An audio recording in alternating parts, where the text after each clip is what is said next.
Hola, buenos dias, chicos. Here we are with one of your last Spanish lessons for the year. How exciting is that? So, the question is, ¿Te gusta tu ciudad? Do you like your city? The learning objective for today is to understand others describing their town through listening. So you've got a lot of listening activities coming up with a few tasks in between, nothing to submit to your teachers, but you do have a worksheet to support you.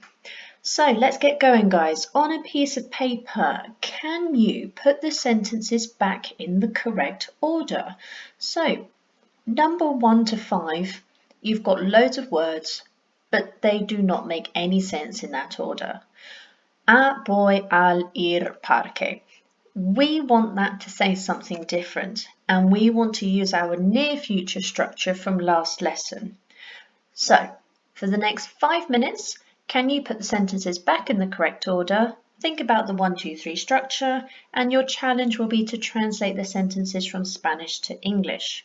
Come back when you are ready.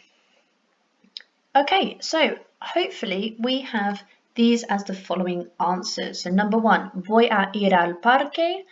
Número 2, vamos a escuchar música. Número 3, no voy a salir con mis amigos. It was negative, so the no has to go right at the beginning. Número 4, va a jugar al fútbol. And number 5 was another negative, no van a comer una pizza. And then for our translations, they were as follows. Pause the video, check your work, and let's move on. Okay, so ¿Te gusta tu ciudad? Here we have a wonderful photo of a port-side city in Chile, which is in Latin America. This town here is called Valparaiso, and it's renowned for its picturesque houses, as you can see. So they're all bright colours. There's also another wonderful place in the world called Burano, which is a Italian island just outside of Venice, and all the fishermen paint their houses different colours so that when they come in from a day's work at sea, they know which house is theirs and they can just park their boat up outside. How cool is that? Okay, so I'm going to show you some phrases in Spanish, and I would like you to work out what they mean. ¿Qué significan las frases? They are all linking to city and town vocabulary. Write down what you think the translation is, and then we'll come through to the answers. So here we go. Sí, hay muchos museos. No, no hay muchos museos. Hay un mercado. Hay una bolera. Voy a la bolera. Voy a la tienda de recuerdos. Voy al restaurante. Es tranquilo. Es tranquila. Hay mucho que hacer. Feel free to go back, otherwise let's move forward for the answers. So, first one was, yes, there are a lot of museums, or there are lots of museums, and no, there are not a lot of museums.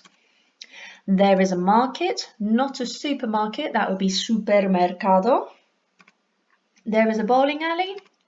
I am going to the bowling alley and I am going to the souvenir shop. This was in the present tense and not the near future because it said voy a la bolera and voy a la tienda de recuerdos. If it said I am going to go, it would say voy a ir. Next one, I am going to the restaurant. It is quiet or calm. There is a lot you can do, or there is a lot to do. So, hay mucho que hacer.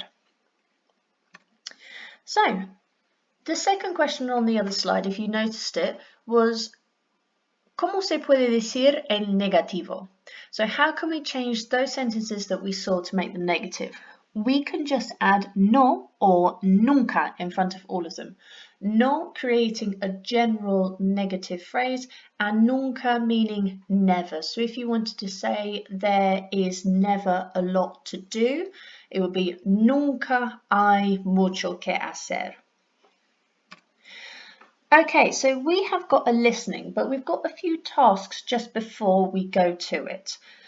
So on your screen, you have no me gusta and no me encanta. We know that these are opinion phrases and they mean I do like or I do not like, and I do love or I do not love. But it's really important with listening that we are listening to everything and not just key words. So if something is asking for you to work out if what is said is positive or negative, they may not always use me gusta or no me gusta.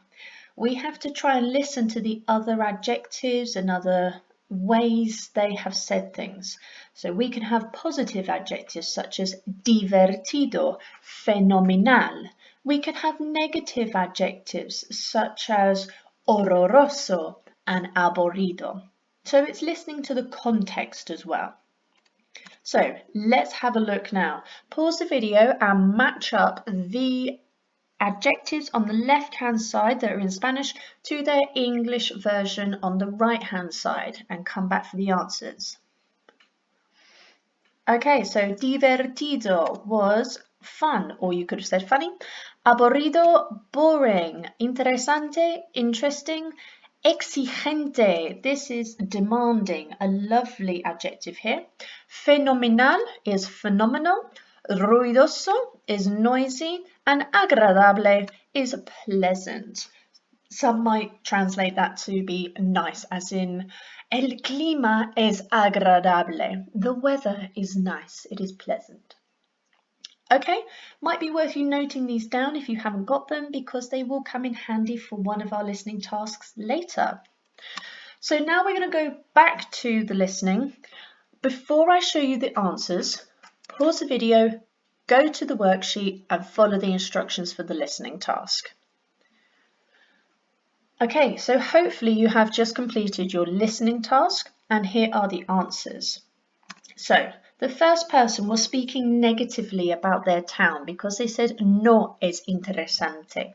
They did also say no me gusta, but this is another way to see how they say something negatively.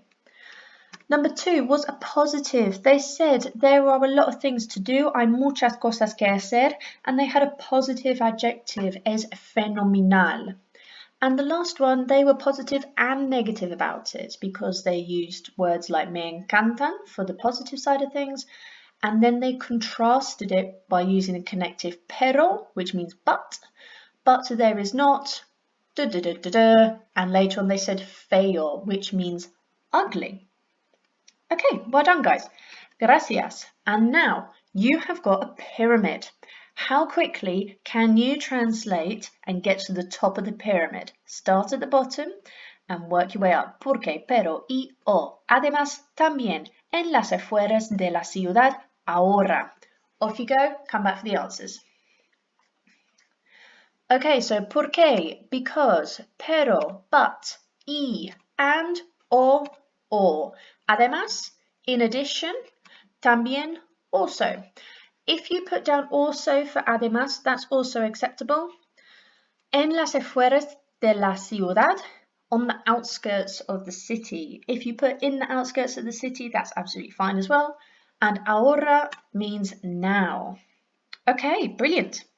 These are great little words which you can use in some writing at another point, but some of these you're going to hear in a listening, which is what we're doing now. So I have found a guide, and it's a YouTube video, and we've got someone taking us around her hometown in Spain.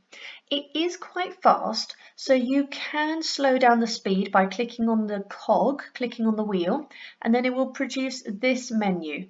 Click on playback speed, and then you can see loads of different numbers after this, and you can reduce it so it's slower.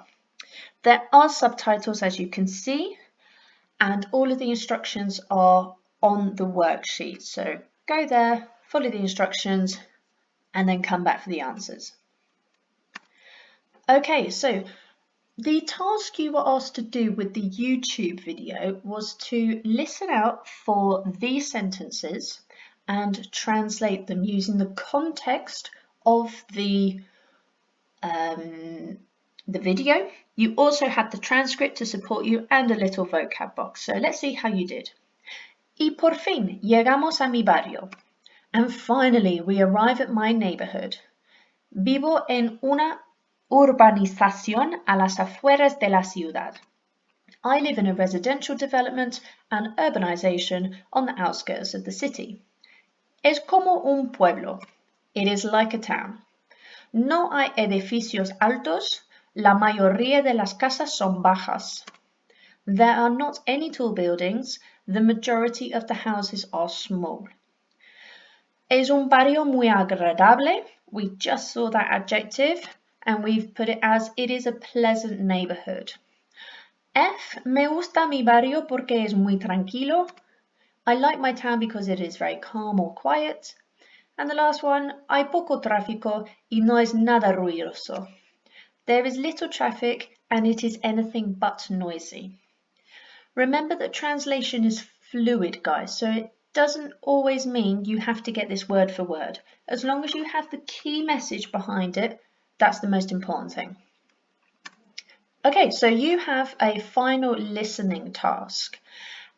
Everything is on the worksheet and the instructions with the links, and complete it there and come back for the answers. Okay, so these were our answers for the last task.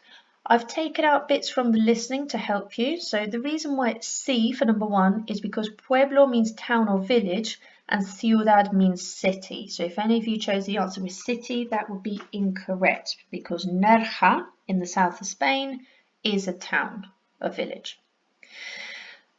B, no hay centro comercial. There is not a shopping centre. And they like most things about Nerja, and this is the key part, es mi pueblo favorito, it's my favourite town. Excellent guys, so keep calm and adios chicos, hopefully we'll see each other soon. Hasta luego!